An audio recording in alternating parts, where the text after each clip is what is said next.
அது மாதவன் செய்த தென்திசை என்றார் போல உண்மையிலே தமிழ்நாட்டில் இருக்கின்ற மக்கள் எத்தனையோ கோடி காலமா தவம் பண்ணிய மக்கள் நிறைய இருந்திருக்கிறார்கள், இப்பொழுதும் இருக்கிறார்கள், எப்பொழுதும் இருப்பார்கள்.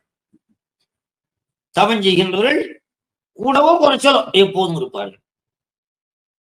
ஞானிகள் எங்க இருக்கிறார்கள்? தமிழ்நாட்டில் தான். சிவத்தை கண்ட ஞானிகள். அதனால கண்டவன் பேச்செல்லாம் கேட்கக்கூடாது, கண்டவர்கள் பேச்ச கேட்கும். நல்ல விளங்குதா? கண்டவன் பேச்செல்லாம் கேட்டோம்னா கெட்டு போகும்.